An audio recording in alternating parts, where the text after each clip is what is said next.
Hi, I'm Jay, escobarj.com, and this video is intermittent fasting for beginners for weight loss. Now, if you haven't seen my first video on this topic, I'm going to go ahead and post the link to that video down in the description. Check that one out first. It's going to set you up for this next video. Today, we're going to talk about exercising in a fasted state. And this topic is pretty difficult to implement, especially if you're new to intermittent fasting. But ideally, if you're really committed to intermittent fasting and good nutrition in general, you should be committed to daily exercise anyway. And ideally, you want to be doing this exercise in a higher intensity state. And I don't mean like you don't have to do like a high intensity interval training type of workout. Like that's what I do. I do the Insanity program. Been doing that for over a year and a half now. And by all means, if you want to go that route, you will see phenomenal results. That's exactly what I did, and I saw amazing results. But my point is that if your idea of exercise is walking on a treadmill 3 or 4 times a week for 10 to 15 minutes, you got another thing coming. That doesn't count as exercise, and that's hardly going to do anything for you. Granted, I mean, everybody has their own threshold, everybody has their own limits. So, I mean, if that's what it takes to actually push you to your physical limits, then by all means do that.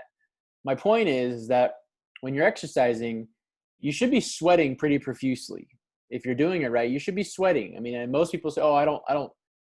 A lot of people will say that I don't sweat very easily. I've heard that a million times.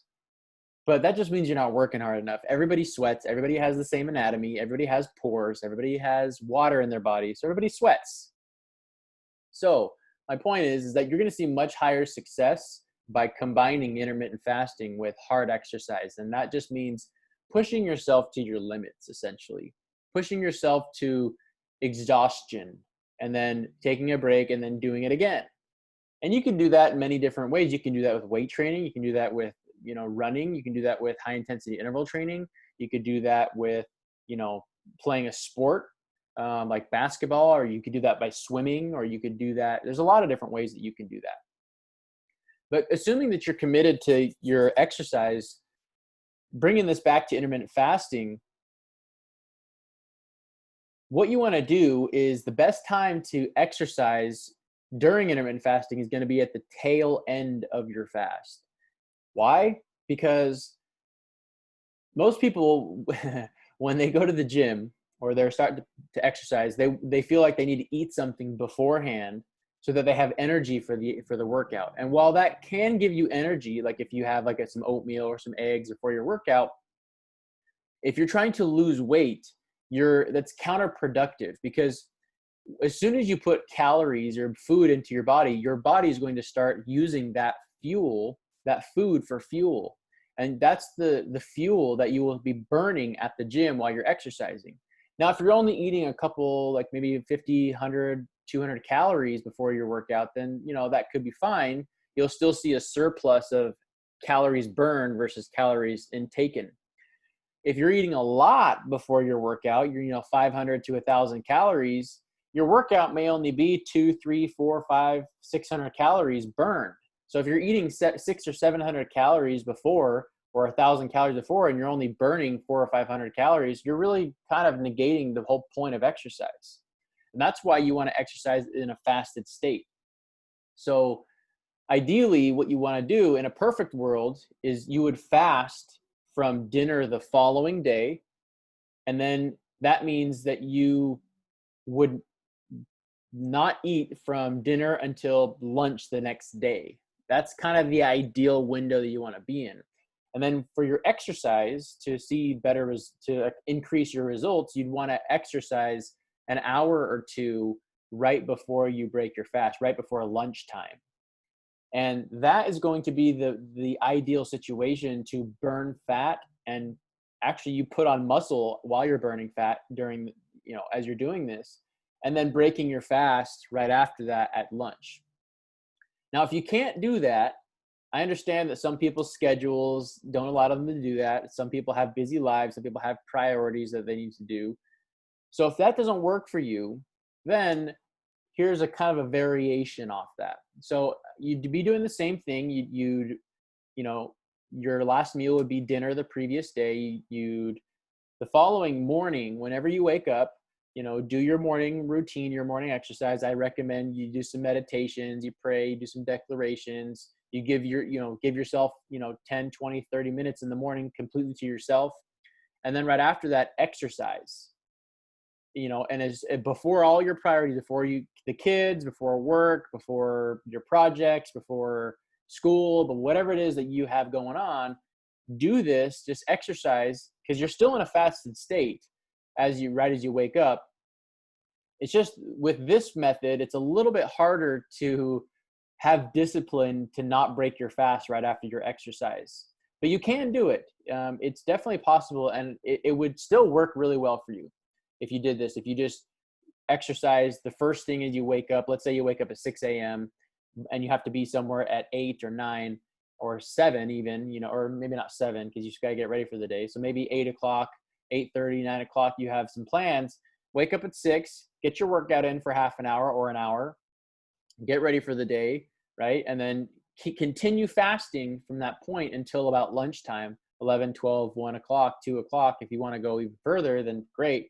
And that would actually really benefit you, because when you continue to fast after your workout, your body is like in hyperdrive. Your body is already in a fasted state. You just burned a whole bunch of calories, and then you're continuing not eating and giving your body new fuel to burn, which means it's going to be burning through your excess storage, your excess fat.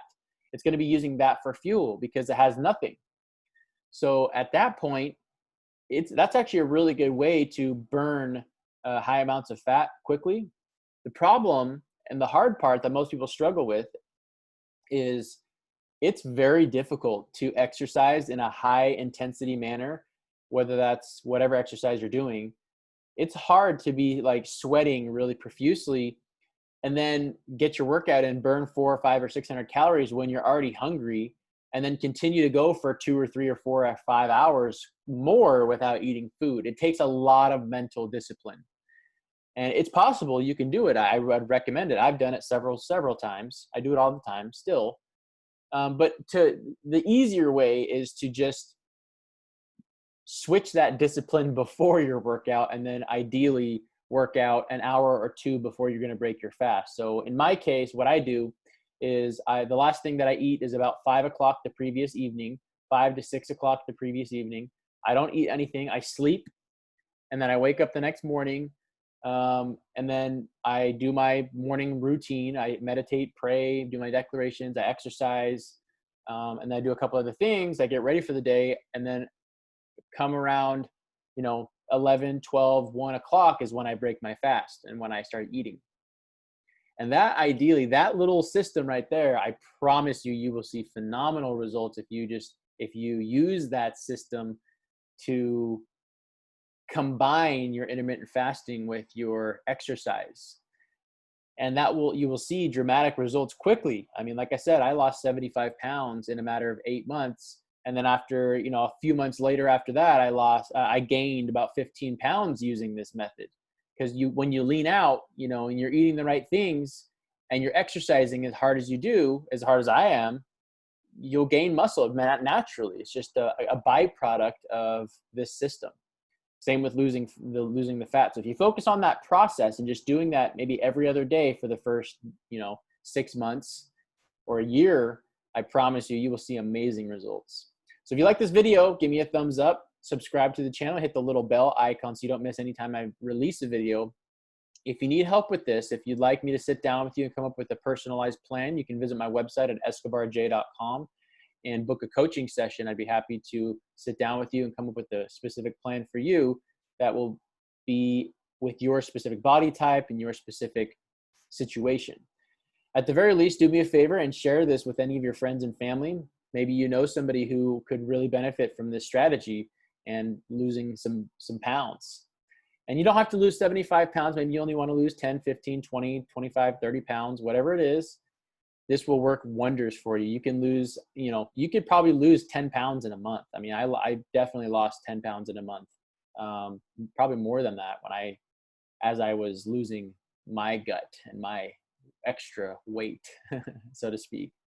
That being said, hope you're always learning, always growing, and always pushing forward. And I will see you in the next video. Take care.